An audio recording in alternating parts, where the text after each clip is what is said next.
Hello friends, आज हम पढ़ेंगे आवर्त सारणी पीरियोडिक टेबल के बारे में कि पीरियोडिक टेबल का विकास किस प्रकार से हुआ। पीरियोडिक टेबल आवर्त सारणी का एक सिंपल सा तात्पर्य होता है कि तत्वों को तत्वों को उनके तत्वों को उनके गुणों के आधार पर गुणों के आधार पर गुणों के आधार पर व्यवस्थित करना। तत्वों को उनके गुणों के आधार पर व्यवस्थित करना। ठीक है। आवर्त सारणी, एक सारणी हमें प्राप्त होती है जिसे हम आवर्त सारणी कहते हैं। जब हम तत्वों को उनके गुणों के आधार पर व्यवस्थित करते हैं तो एक अपने को सारणी प्राप्त होती है जिसे पीरियोडिक टेबल आवर्त सारणी कहते हैं। ठीक है। इस आवर्त सारणी का विकास ना, इसकी जो डेवलपमेंट है, प्रोग्रेस है, वो सबसे पहले स्टार्ट हुआ था डोबेराइनर से। सबसे पहले आवर्त सारणी तत्वों को व्यवस्थित करने के लिए डोबेराइनर ने एक नियम दिया जिसे डोबेराइनर का त्रिक नियम कहते हैं। तो पहला इंपॉर्टेंट सवाल आपके रीट के एग्जाम के लिए कि त्रिक नियम किसने दिया, तो नाम आएगा सीधा डोबेराइनर का। अब त्रिक नियम क्या है? तो डोबेराइनर ने क्या किया, तत्वों को तीन तीन के समूह में, यानी तीन तत्वों का क्या किया, एक समूह बनाया। ठीक है। एक समूह बनाया जिसमें तीन तत्वों को रखा। मान लीजिए ये तीन तत्व है एक्स, वाई और जेड। ठीक है। तो तीन तत्वों को रखा एक्स, वाई और जेड, और ये बताया कि अगर पहले और लास्ट यानी कि तीसरे तत्व के परमाणु भारों का अगर औसत निकाला जाए, पहले और तीसरे तत्व के परमाणु भार का औसत निकाला जाए तो वो मध्य वाले तत्व के परमाणु भार के बराबर होगा। ये डोबेराइनर का त्रिक नियम कहलाता है। तो त्रिक नियम का मतलब है तीन तत्व है ना, या तत्वों के तीन समूह, सही लिखा जाए तो तीन तत्वों के लिखना सही रहेगा, तीन तत्वों का समूह। ठीक है। तीन तत्वों का समूह जिसमें मध्य वाले तत्व का परमाणु भार शेष तत्वों के परमाणु भारों का औसत यानी कि एवरेज औसत होता है। इसे हम डोबेराइनर का त्रिक नियम कहते हैं। एक एग्जाम्पल मैं आपको बताऊं डोबेराइनर ट्राइएड्स रूल त्रिक नियम पे, तो इसका ट्राइएड रूल एप्लीकेबल होता है लिथियम, सोडियम और पोटेशियम के लिए। ठीक है। लिथियम, सोडियम और पोटेशियम। लिथियम का परमाणु भार होता है 7, पोटेशियम का परमाणु भार होता है 39। ठीक है। Atomic mass of lithium is 7 and atomic mass of potassium is 39। अगर मैं इन दोनों का औसत निकालूं, औसत मतलब 7 प्लस 39 डिवाइड बाय 2, एवरेज किया इन दोनों के परमाणु भारों का, तो इनका एवरेज आता है 23। और ये 23 परमाणु भार किसका होता है? ये 23 परमाणु भार होता है सोडियम का। इस तरह से डोबेराइनर ने तत्वों में आपस में जो है गुणधर्मों का संबंध स्थापित किया कि अब इन तीन तत्वों के गुणधर्म एक दूसरे के समान होंगे, ये डोबेराइनर ने बताया। लेकिन हुआ ये कि इस त्रिक नियम में केवल कुछ ही त्रिक ऐसे थे जहां ये नियम जो है वो लागू होता है, सभी तत्वों पर यह नियम लागू नहीं हुआ। मैं आपको एक दो त्रिक और बताता हूं जहां डोबेराइनर का त्रिक नियम लागू हुआ था। आपको एग्जाम में ऐसे भी पूछ सकते हैं कि कौन सा त्रिक नहीं है, तो ये तीन त्रिक तो आप जरूर याद रखिएगा, लिथियम, सोडियम, पोटेशियम, दूसरा क्लोरीन, ब्रोमीन और आयोडीन। ठीक है। क्लोरीन का 35.5, आयोडीन का 127, दोनों का एवरेज करते तो लगभग 81.25 आता है, और ब्रोमीन का परमाणु भार भी 80 होता है, तो लगभग समान अपने को प्राप्त होगा। इसी तरह से एक और त्रिक आप ध्यान रखना, कैल्शियम, स्ट्रोंशियम और बेरियम। कैल्शियम, स्ट्रोंशियम और बेरियम, इनके अंदर भी कैल्शियम का परमाणु भार जैसे 40 होता है, बेरियम का 137 होता है, तो इनका जब औसत निकालते हैं तो वो लगभग, स्ट्रोंशियम का परमाणु भार होता है 83, तो लगभग 83 अपने को प्राप्त होता है। तो ये भी एक ट्रिक है। तो अगर आपसे पूछ ले इनमें से कौन सा डॉबेराइनर का ट्रिक नहीं है, तो ये तीन आप जरूर ध्यान रखना, डॉबेराइनर ट्राइएड कहलाते हैं। क्लियर? दूसरा इंपॉर्टेंट सवाल, आगे बढ़ते हैं। इसके बाद में जब डॉबेराइनर का नियम केवल कुछ ट्रिक ही बने इसके, तो एक नया नियम बना, और एक नया जो नियम था वो दिया था न्यूलैंड ने। उसे हम कहते हैं न्यूलैंड्स ऑक्टेव्स रूल, न्यूलैंड का अष्टक नियम। न्यूलैंड का अष्टक नियम ये लुईस के अष्टक नियम से अलग है। लुईस का अष्टक नियम तो यौगिक किस प्रकार से बनते हैं, सहसंयोजक यौगिक और आयनिक यौगिक किस प्रकार से बनते हैं, वो उस पर आधारित है। यह है न्यूलैंड्स ऑक्टेव्स रूल, अष्टक नियम। ऑक्टेव्स रूल में न्यूलैंड ने क्या किया, इसने तत्वों को परमाणु भारों के वृद्धि क्रम में, तत्वों को परमाणु भारों के वृद्धि क्रम में व्यवस्थित किया। वृद्धि क्रम में रखने पर पहले तथा आठवें तत्व के गुण या गुणधर्म समान होते हैं। यह कहलाता है न्यूलैंड्स ऑक्टेव्स रूल। न्यूलैंड का अष्टक नियम कहता है कि यदि तत्वों को परमाणु भार के बढ़ते हुए क्रम में, इंक्रीजिंग ऑर्डर में जमाया जाए, व्यवस्थित किया जाए, तो पहले और आठवें तत्वों के गुणों में जो है समानता होती है। और ये समानता ठीक उसी तरह से होती है जैसे कि म्यूजिक में, है ना, संगीत में पहला और आठवां जो स्वर होता है सा। तो ये भी पूछा जा सकता है आपको एग्जाम में कि इनमें से कौन सा नियम जो है संगीत से संबंधित है, या कौन सा नियम जो है वो संगीत पर आधारित है। संगीत से संबंधित नियम है न्यूलैंड का अष्टक नियम, ऑक्टेव्स रूल।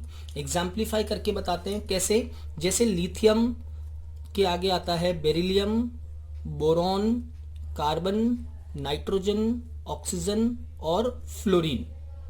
ठीक है। लिथियम के नीचे आता है sodium, magnesium, aluminium, silicon, phosphorus, sulphur और क्लोरीन। फिर पोटेशियम और कैल्शियम। दो इंपॉर्टेंट बातें आपको ध्यान रखनी है। पहली बात, न्यूलैंड ऑक्टेव्स रूल, न्यूलैंड का जो अष्टक नियम है वो केवल कैल्शियम तक ही लागू होता है, कैल्शियम के आगे लागू नहीं होता है। ठीक है। तो पहली बात, यह नियम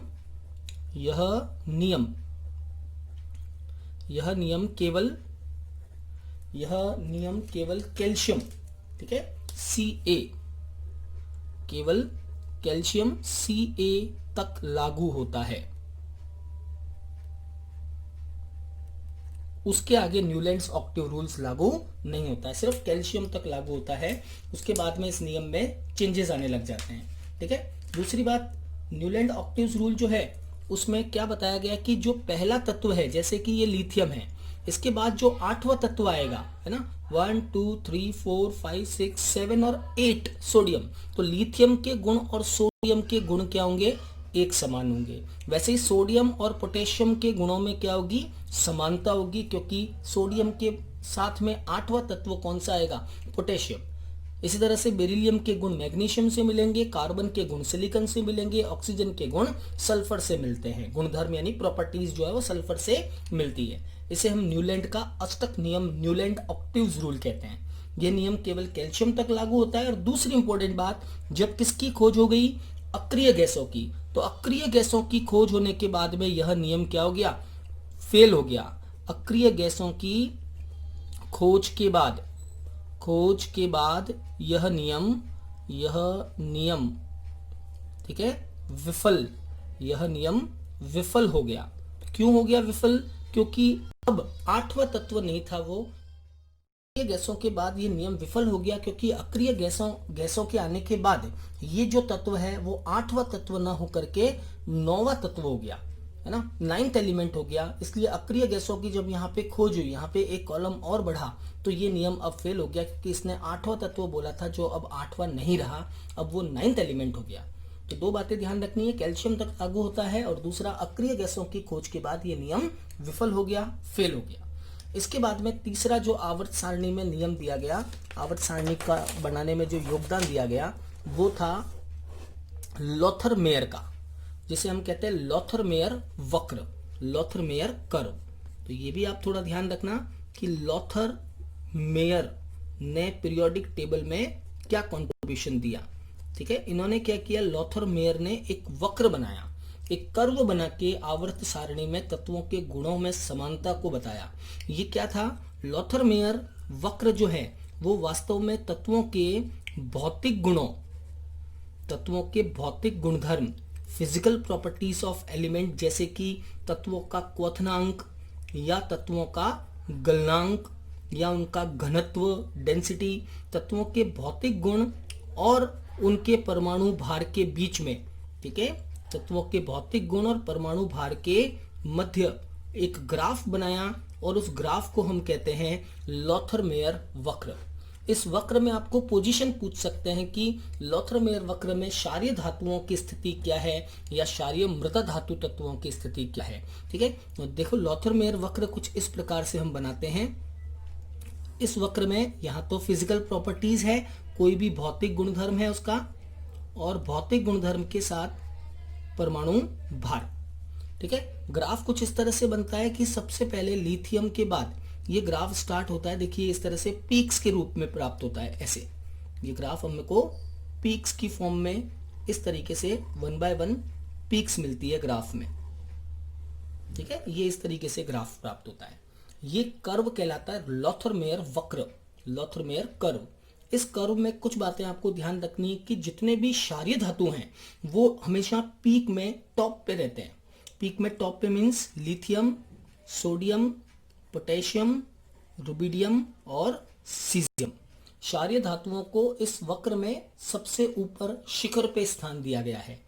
ठीक है, जबकि क्षारीय मृदा धातु जो है वो बॉटम में, इस पीक का जो बॉटम है, इस बॉटम के अंदर क्षारीय मृदा धातु तत्व होते हैं, जैसे कि बेरिलियम, मैग्नीशियम, कैल्शियम, स्ट्रोंशियम और बेरियम Ba। ठीक है, जो भी हेलोजेंस होते हैं और क्षारीय मृदा धातु तत्व हैं, एल्कलाइन अर्थ मेटल्स, क्षारीय मृदा धातु तत्व, वो इसमें आरोही भाग पे, आरोही भाग मतलब ये जो आरोही भाग है इसके ऊपर होते हैं कौन, हेलोजेंस।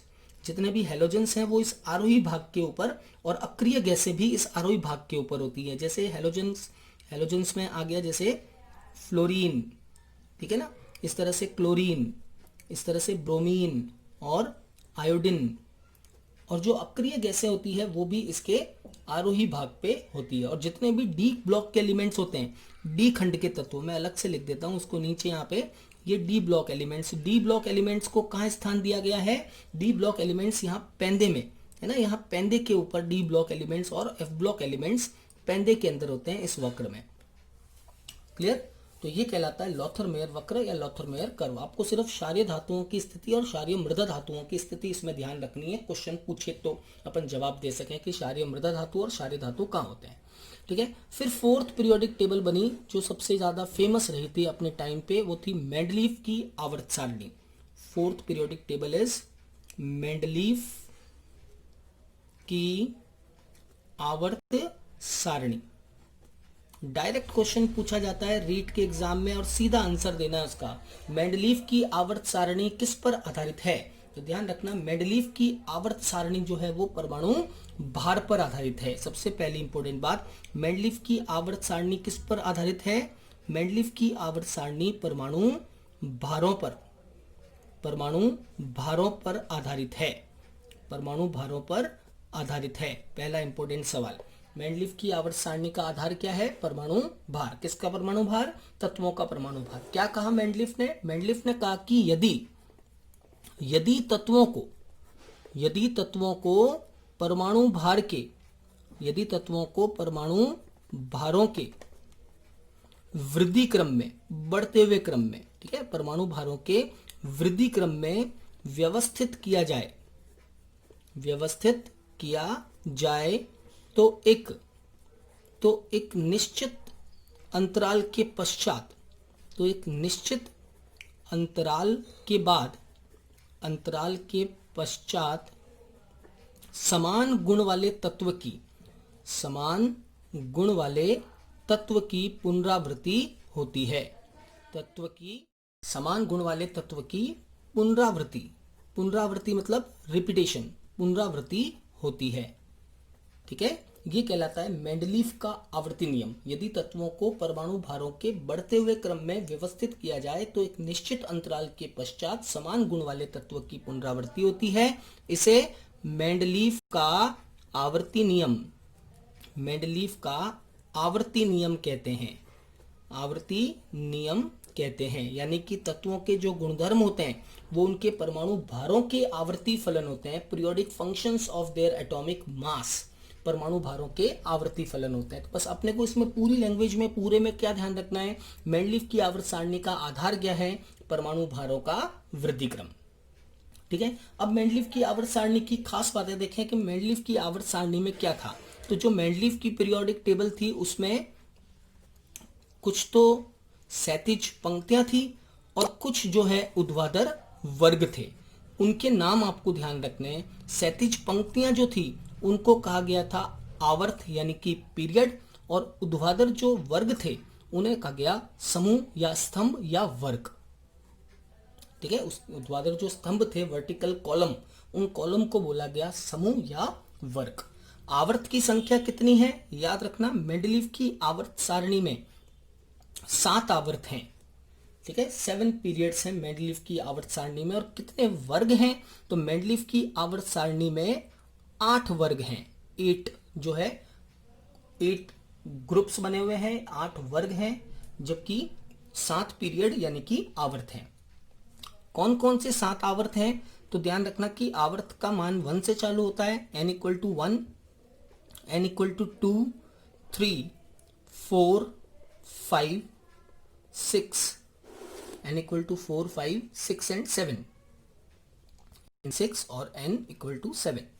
7 आवर्त हैं, जिसमें सबसे पहला आवर्त जो है वो कहलाता है अति लघु, अति लघु आवर्त। इसे अति लघु इसलिए बोलते हैं क्योंकि इसमें केवल 2 ही तत्व होते हैं, सबसे छोटा आवर्त ये है। दूसरा n = 2 और 3, इन दोनों के अंदर 8 तत्व रखे हुए हैं 8 एलिमेंट्स दोनों में, 2 में भी 8 है और 3 में भी 8 है। इनको बोलते हैं लघु आवर्त। लघु आवर्त का मतलब है स्मॉल पीरियड। 4 और 5 जो हैं ये थोड़े बड़े आवर्त हैं, इनको बोलते हैं दीर्घ आवर्त। दीर्घ आवर्त बिग पीरियड्स, दीर्घ आवर्त। जो 6th है इसे बोलते हैं अति दीर्घ, अति दीर्घ आवर्त। 6th को बोलते हैं अति दीर्घ आवर्त, है ना।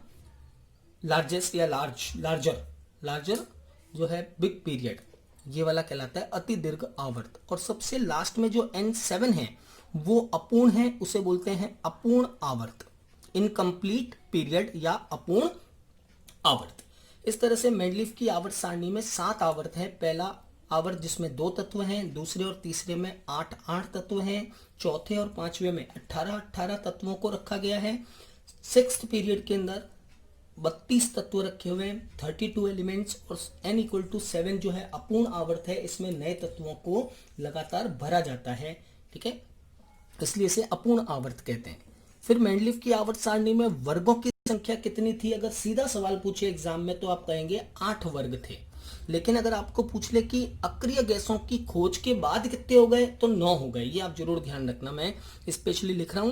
पहले अक्रिय गैसों की खोज नहीं हुई थी, लेकिन जब अक्रिय गैसों की खोज हो गई, है ना, खोज होने के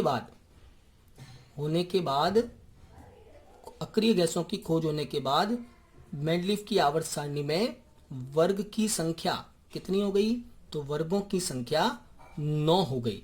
ये आप ध्यान रखना। ठीक है, पहले 8 ही वर्ग थे और बाद में 9 हो गए। वर्गों में भी क्या था, जो 1 से 7 वर्ग हैं, 1 से 7, उनको 2 भागों में बांटा गया था, A और B। जैसे first A first B, second A second B, third A third B, seventh A seventh B। Clear. और जो 8वां वर्ग था वो मेंडलीफ की आवर्त सारणी में अविभाजित रखा गया था। अविभाजित, इसे 2 भागों में विभक्त नहीं किया गया था। ये जैसा था इसको एज इट इज वैसा ही रखा गया था। अविभाजित आवर्त और अविभाजित वर्ग कौन सा था? 8वां वर्ग। ये भी याद रखना कि मेंडलीव की आवर्त सारणी में कौन सा वर्ग सबसे बड़ा वर्ग था, तो ये सबसे बड़ा वर्ग था। इसमें 9 तत्वों को रखा गया था। ठीक है, 9 तत्व रखे गए थे, 8th, जिसे अविभाजित वर्ग कहते हैं अपन। क्लियर? तो अक्रिय गैसों की खोज के बाद 9 और रियली वास्तविक जो मेंडलीव की आवर्त सारणी है उसमें वर्गों की संख्या 8 थी। अब मेंडलीव की आवर्त सारणी में क्या अच्छी बात थी जिसके ऊपर आपको एग्जाम में सवाल पूछ सकते हैं, तो ये 2 बातें आप ध्यान रखना मेंडलीव की पीरियोडिक टेबल में। सबसे पहली बात, मेंडलीव की पीरियोडिक टेबल में 105 तत्वों को स्थान दिया गया। 105 तत्वों का जो है अध्ययन किया जाता है। ठीक है, पहली बात तो मेंडलीव की आवर्त सारणी में कुल तत्व कितने रखे गए? 105। वर्तमान आवर्त सारणी में कितने तत्व हैं? 118। ठीक है, आवर्त सारणी में 118 तत्व है आधुनिक वर्तमान आवर्त सारणी में, लेकिन मेंडलीव की आवर्त सारणी में पीरियोडिक टेबल में 105 तत्वों के गुणों का अध्ययन किया गया था, उनको व्यवस्थित किया गया था। दूसरी बात, मेंडलीव की पीरियोडिक टेबल में कुछ स्थान खाली थे, जैसे नाम दिया गया था एका बोरॉन, दूसरा एका एल्यूमिनियम, एका बोरॉन, एका एल्यूमिनियम और एका सिलिकॉन। एका सिलिकॉन, इनके मीनिंग्स ध्यान रखना कि किन तत्वों के लिए ये जो है शब्द किन तत्वों के लिए दिए जाते हैं। एका बोरॉन, एका एल्यूमिनियम, एका सिलिकॉन, वास्तव में ये वो खाली जगह थी जहां पे मेंडलीव के द्वारा किसी तत्व को नहीं रखा गया था, क्योंकि उस समय उन तत्वों की खोज नहीं हुई थी। बाद में जब उनकी खोज हुई तो मेंडलीव ने उसके गुणों के बारे में बताया। और एका बोरॉन जिसे हम आज क्या बोलते हैं? स्कैंडियम। एका बोरॉन आता है स्कैंडियम के लिए, एका एल्यूमिनियम आता है गैलियम Ga के लिए, और एका सिलिकॉन वर्ड आता है जर्मेनियम के लिए। तो ये 3 जो है मीनिंग्स वर्ड्स आप ध्यान रखना, एका एल्यूमिनियम, एका बोरॉन और एका एल्यूमिनियम और एका सिलिकॉन कौन से तत्वों के लिए लिखा जाता है, तो ये इन 3 तत्वों के लिए लिखा जाता है। चलिए, मेंडलीव की आवर्त सारणी की कमियां, limitations of Mendeleev's periodic table. Mendeleev की आवर्त सारणी में क्या क्या कमियां थी, लिमिटेशंस क्या थी? तो देखो, पहली कमी क्या थी मेंडलीव की आवर्त सारणी की, कि इसमें समस्थानिकों का स्थान निश्चित नहीं था, अनिश्चित। समस्थानिक क्या होते हैं? आइसोटोप्स, और उनकी पोजीशन तो अलग अलग होगी, क्योंकि समस्थानिकों का भार अलग अलग होता है, तो पोजीशन भी अलग अलग होनी चाहिए। लेकिन मेंडलीव की आवर्त सारणी में समस्थानिकों को अलग स्थान नहीं दिया गया, समस्थानिकों को रखा ही नहीं गया, क्योंकि रखने के लिए उनका एक अलग स्थान बनना जरूरी है, जो कि आवर्त सारणी में पॉसिबल नहीं है। दूसरा, मेंडलीव की आवर्त सारणी में हाइड्रोजन की पोजीशन भी फिक्स्ड नहीं थी। हाइड्रोजन का स्थान अनिश्चित था। ये भी मेंडलीव की पीरियोडिक टेबल की एक कमी है ना, पोजीशन ऑफ हाइड्रोजन, जिसे आज भी हम फिक्स नहीं मानते हैं। वैसे हाइड्रोजन को वंडरिंग एलिमेंट, घुमक्कड़ तत्व कहते हैं। कभी इसको रख दिया जाता है फर्स्ट ए में क्षारीय धातुओं के साथ, तो कभी इसको रख दिया जाता है कार्बन के साथ 4th ए में, तो कभी इसे रखा जाता है हेलोजन के साथ 7th ए ग्रुप में, क्योंकि इसकी जो गुणधर्म है हाइड्रोजन के, वो या तो क्षारीय धातुओं से मिलते हैं, या कार्बन के साथ मिलते हैं, कार्बन फैमिली से, या हेलोजन फैमिली से मिलते हैं, तो इसलिए इसका स्थान फिक्स नहीं रखा गया। हाइड्रोजन को घुमक्कड़ तत्व भी कहते हैं। तीसरी लिमिटेशन मेंडलीव पीरियोडिक टेबल की क्या थी? लेंथेनॉइड और एक्टिनॉइड की स्थिति भी क्या थी? अनिश्चित। ठीक है, जो लेंथेनॉइड तत्व होते हैं, लेंथेनॉइड और एक्टिनॉइड, तो लेंथेनॉइड तथा एक्टिनॉइड तत्वों की पोजीशन, तत्वों की स्थिति अनिश्चित थी। ये नहीं बताया गया कि लेंथेनॉइड और एक्टिनॉइड स्टार्टिंग कहां से होती है। ये n बराबर 6 यानी कि 6ठे आवर्त के तत्व हैं या फिर 7वें आवर्त के तत्व हैं। इनकी पोजीशन फिक्स नहीं थी कि ये 3rd ए से रिलेटेड है या 3rd बी से रिलेटेड है, तो इनकी स्थिति भी अनिश्चित थी।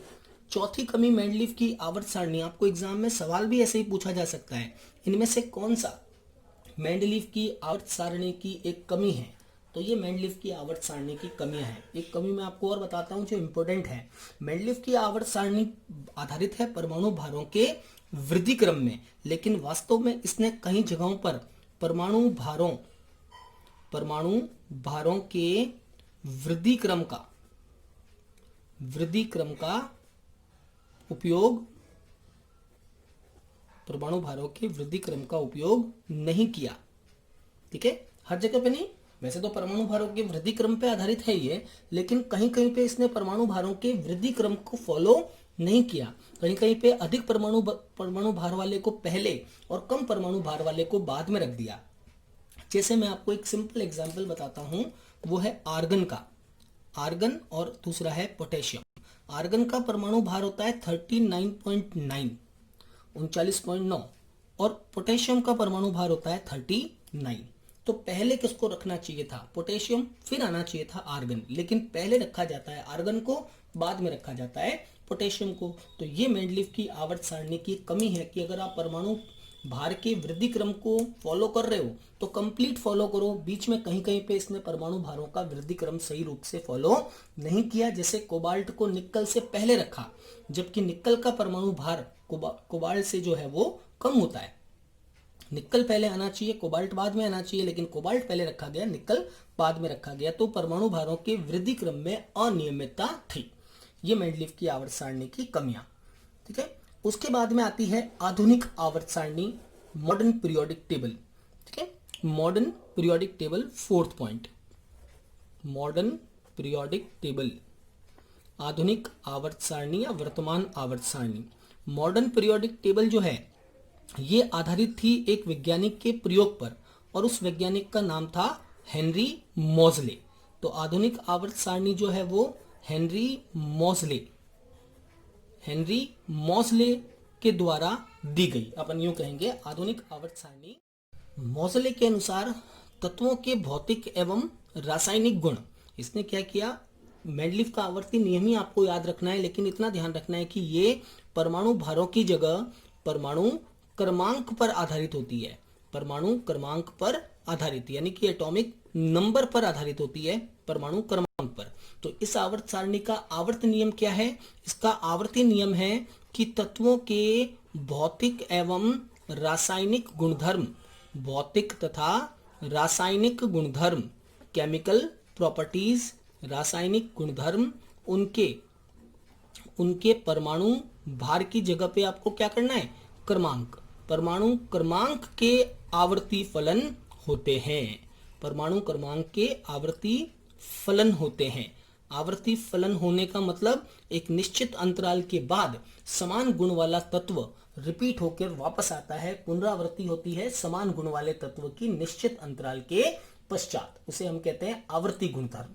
तो तत्वों के भौतिक एवं रासायनिक, physical and chemical properties of elements are periodic function of their atomic number, not the atomic mass. परमाणु भारों से नहीं होता, ये सब कुछ गुणों में समानताएं परमाणु क्रमांक की वजह से होती है, ये मोज़ले ने बताया। इसके अलावा आपको क्या ध्यान रखना है? मॉडर्न पीरियोडिक टेबल जो है, इसमें जो तत्व व्यवस्थित किए गए हैं वो किसने किए हैं? सबसे पहली बात तो 3 साइंटिस्ट हैं, बोहर बरी तथा बर्नर। बोहर बरी और बर्नर, इन तीनों ने तत्वों को व्यवस्थित किया है मॉडर्न पीरियोडिक टेबल में। तो ध्यान रखना, आधुनिक आवर्त सारणी में तत्वों को व्यवस्थित करने वाले साइंटिस्ट कौन है? ट्रिपल बी मीन्स बोर, बरी और बर्नर। मॉडर्न पीरियोडिक टेबल में क्या क्या था? तो मॉडर्न पीरियोडिक टेबल में भी मेंडलीव की तरह ही क्षैतिज पंक्तियां थी और ऊर्ध्वाधर वर्ग थे। क्षैतिज पंक्तियों को इसमें भी आवर्त कहा गया और ऊर्ध्वाधर जो स्तंभ थे उन्हें इसमें भी वर्ग या समूह कहा गया। ठीक है, वर्ग या समूह, ग्रुप कहा गया।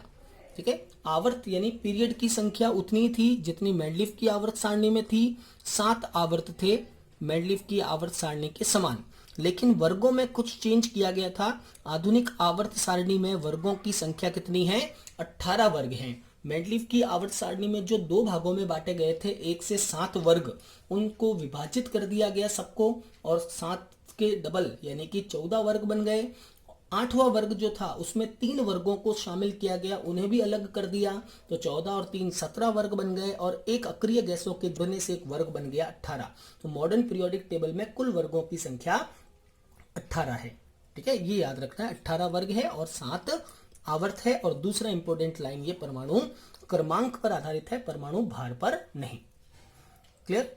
चलिए अगले लेक्चर में मैं आपको बताऊंगा कि हम किसी भी तत्व के परमाणु क्रमांक से उसका आवर्त और उसका वर्ग और उसका समूह कैसे पता कर सकते हैं। By trick, simple, directly within 2-3 second हम बता सकते हैं कि Z बराबर 46 नंबर वाला जो तत्व है वो इस आवर्त के इस वर्ग में होगा और वो इस ब्लॉक का होगा। आज के लिए इतना ही। Thank you very much.